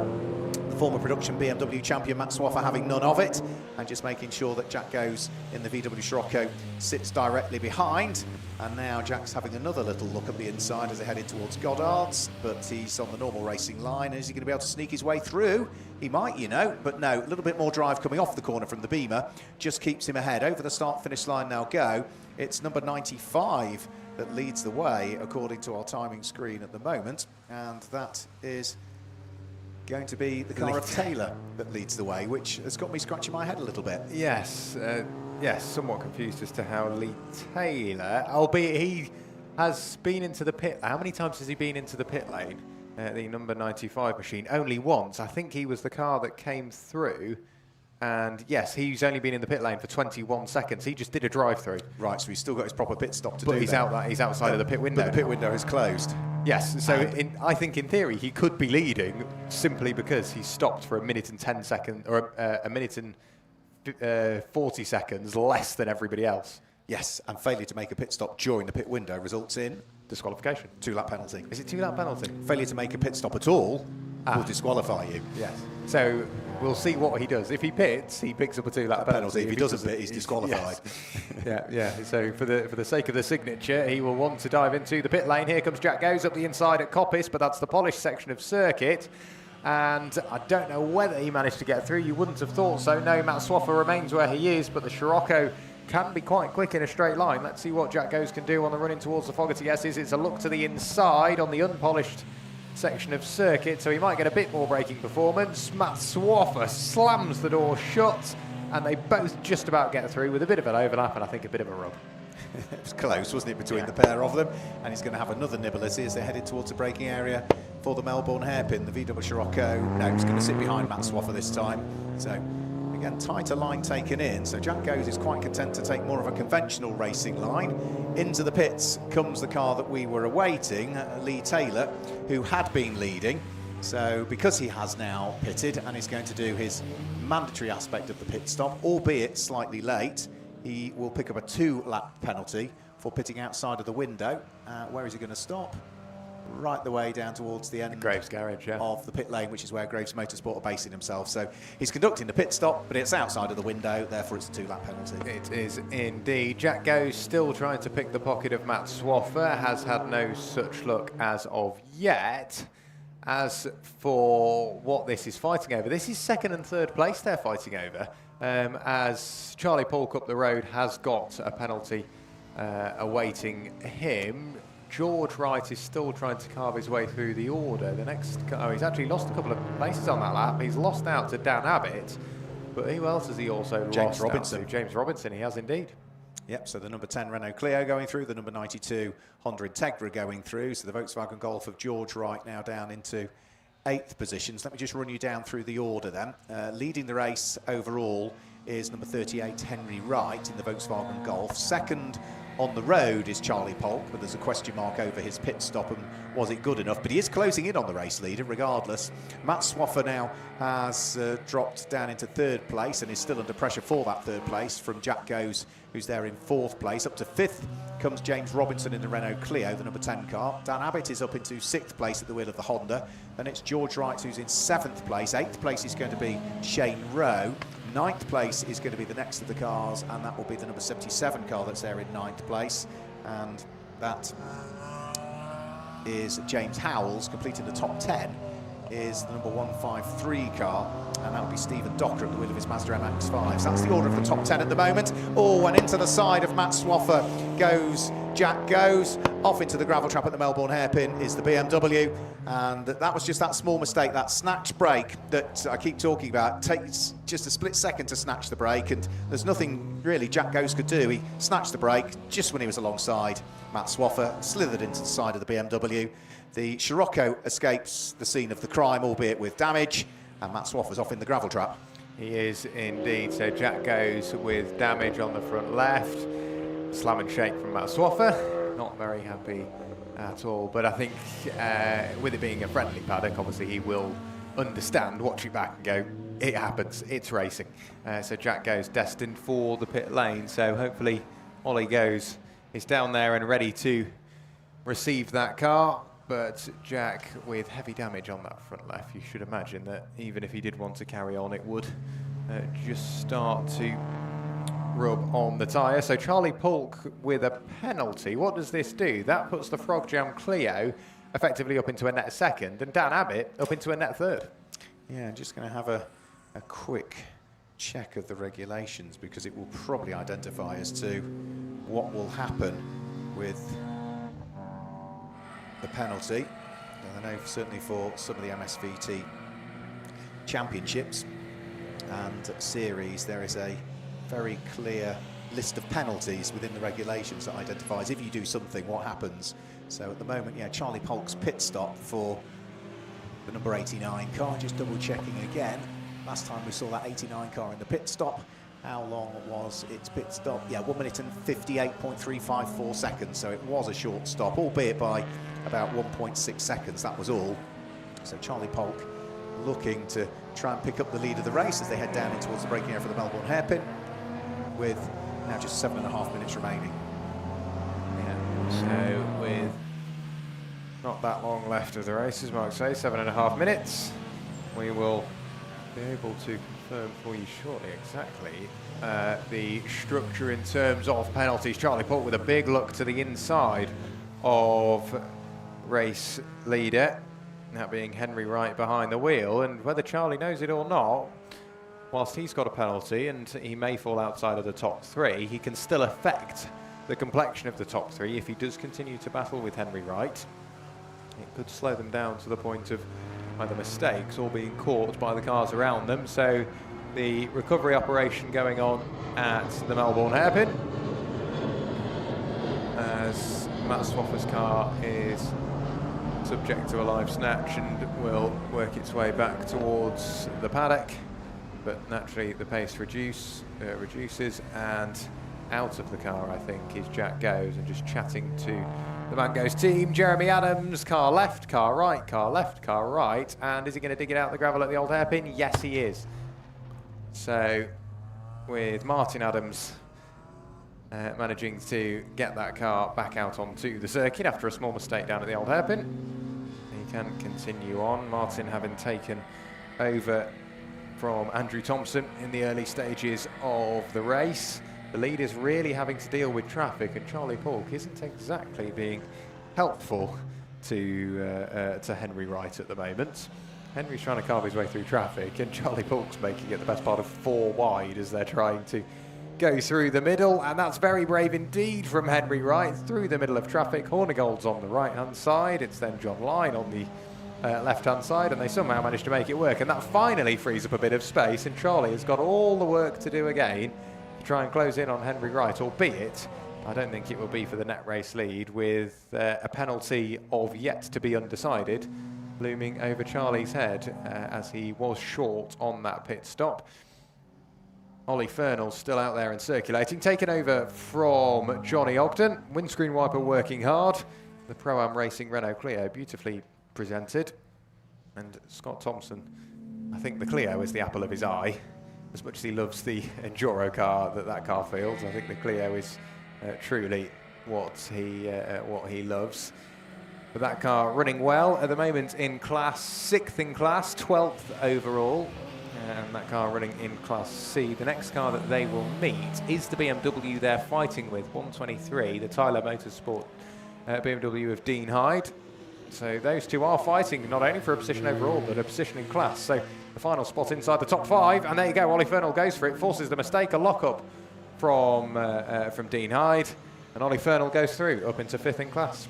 Yeah, so the E30 BMW rejoins the circuit, having gone straight on through the Fogarty S's, but just utilised the runoff tarmac that exists there. So picked the pocket nice and easily, did Ollie Fernall of Dean Hyde, who's been racing this BMW for a good number of years. We've only got 4 minutes remaining on the clock.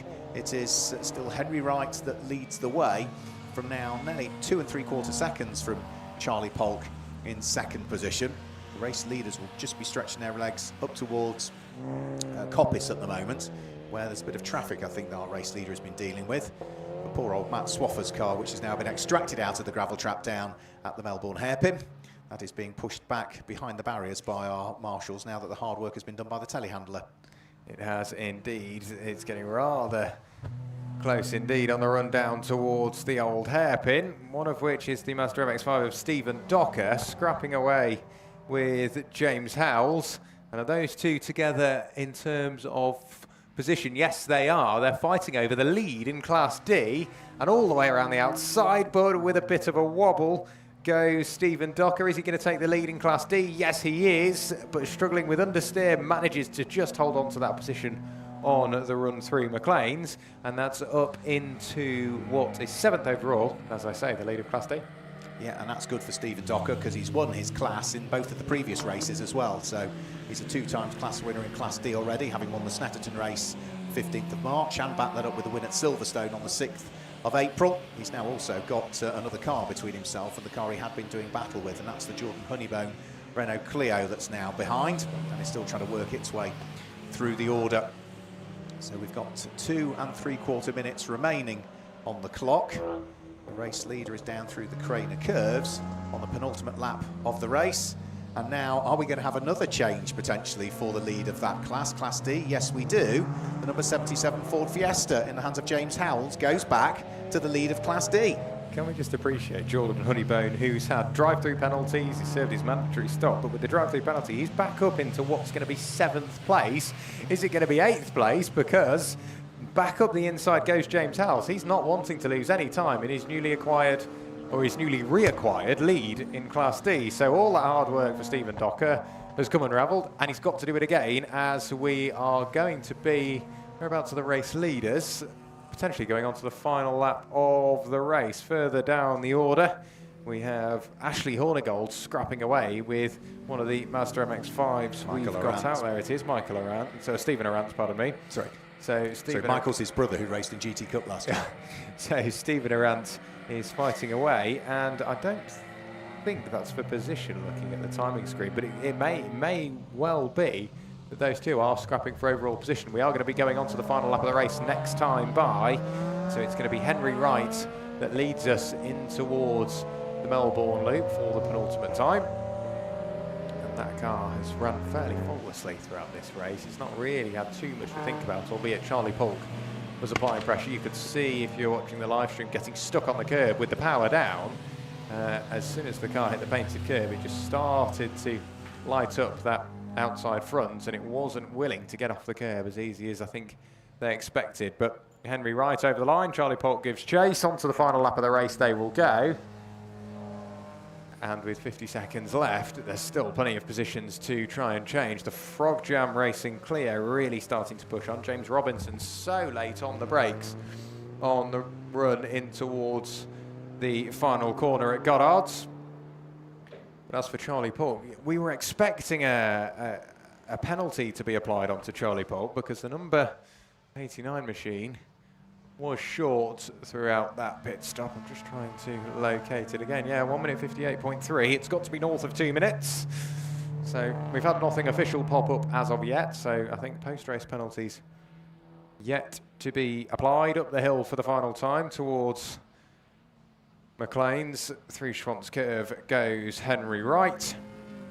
And what he can do from now is just control this race all the way home. He may not know that the car behind has a penalty, so we'll want to manage the 2-second gap. Last time through, Charlie Polk set the fastest lap of the race, a 2 minute 3.082. He's got rid of the best part of 45 minutes worth of fuel, so the car will be at its lightest. Just going over the line now is Ollie Fernell onto his final lap of the race, meandering his way down the exhibition straight is Henry. A bit more traffic to deal with. In this case, it's Wayne Cockrell that will stay on the very left-hand side, allow the quicker car through, allow it to make the decision of where they want to overtake. The car dancing around on the brakes. Still pushing on then is Henry Wright. And then around the Melbourne hairpin for the final time, and it's the ascent towards Goddard's before it quite steeply descends again at the apex of Goddard's. It sort of spirals down and into the left. It's quite easy to underestimate how steep that is, but the checkered flag awaits, and it's going to be Henry Wright in the club race Volkswagen Golf to come through and take the win in the MSVT Trackday Championship race this weekend. Over the line on the timing screen in second place, and provisionally is Charlie Polk, but whether he keeps that is yet to be confirmed. It should then be the number 10 Frog Jam Racing Renault Clio with Freddie Pummel to come through and finish in third place. Yes, it is, followed then by Dan Abbott over the line with a flash of the lights as he finishes in third. And second in Class C, the win in Class C went the way of Freddie Pummel, so the top two in Class B were the top two overall. It was then Freddie Pummel who finished third overall and won Class C. Dan Abbott second in Class C. Over the line we get George Wright, who finishes fifth overall and rounds out your Class B podium. The next car over the line will be the number 35 machine, that being Shane Rowe in the BMW 3 Series Compact. He will round out your Class C podium. We've just had the Class D winner over the line. That's the number 77 Ford Fiesta of James Howells. He did manage to keep Stephen Docker at bay. So that is the sort of class winners and how they fell into the overall position. Over the line we've just had Ollie Fernell, so he will finish 11th overall and 5th in class. Unfortunately, we lost the best part of 8 cars in that race, unfortunately, just due to how attritional it got. At one point there were 4 stricken cars at various points around the circuit. Through the final corner now comes Darren Goes, who will finish in 14th place and 5th in Class B. So Mark will be down there and awaiting the arrival of our race leaders, or our race winners.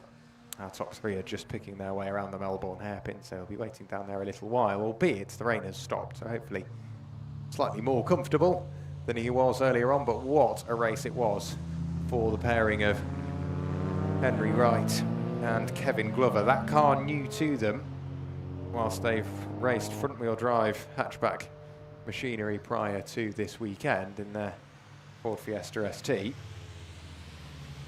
This Volkswagen Golf has clearly got the pace, and they've got the talent to keep it on the road as well. A very well-controlled race indeed. And as per usual, you should imagine that that onboard video will be posted on YouTube for a watch later on today. But let's just confirm some results for you. It is going to be the Wright Glover pairing that take the ring ahead of Charlie Polk. It was then the Pummel and Robinson pairing that finished in third. Dan Abbott in fourth. The Wright father and son pairing, Jordan Jack Wright, finished in fifth. Rowe finished in 6th place, Jordan Honeybone in 7th.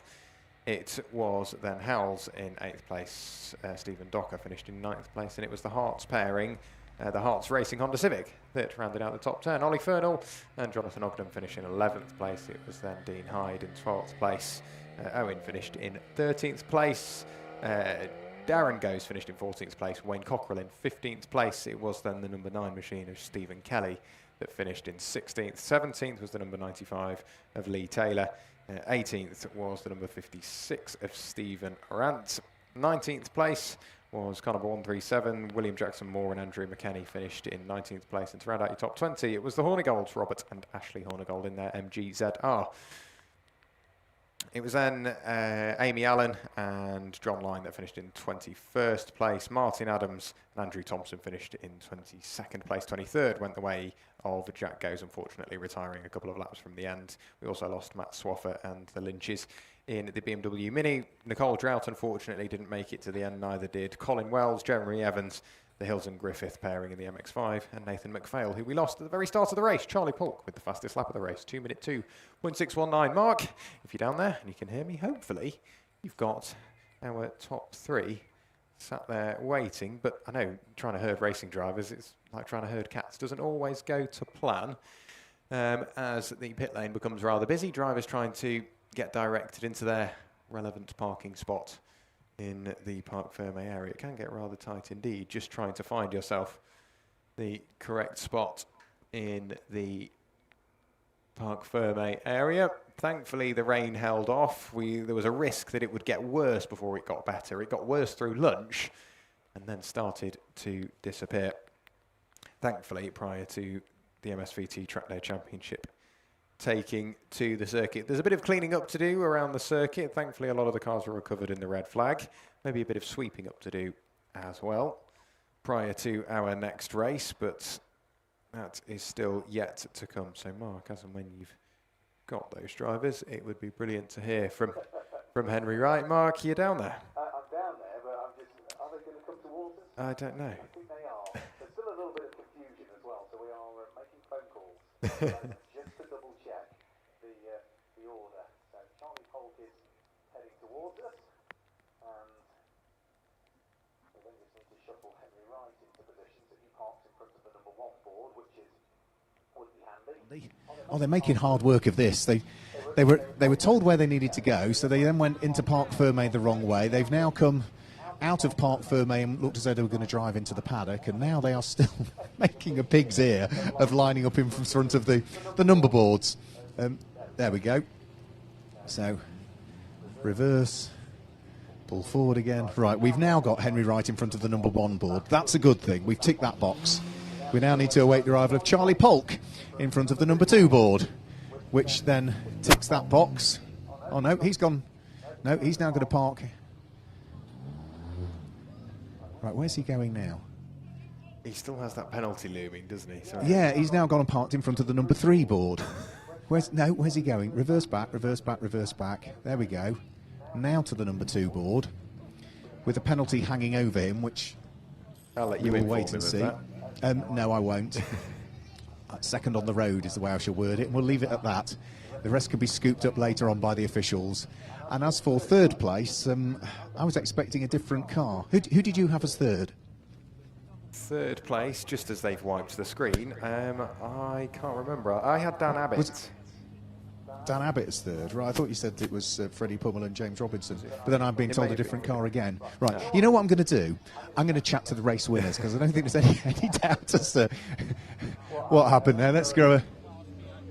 Sorry, Class B only, right, okay, so that's why we're getting some difference to the cars I was expecting. It's just Class B only that we're going to get. So before we get the podium underway, let's grab a quick word with our winning drivers.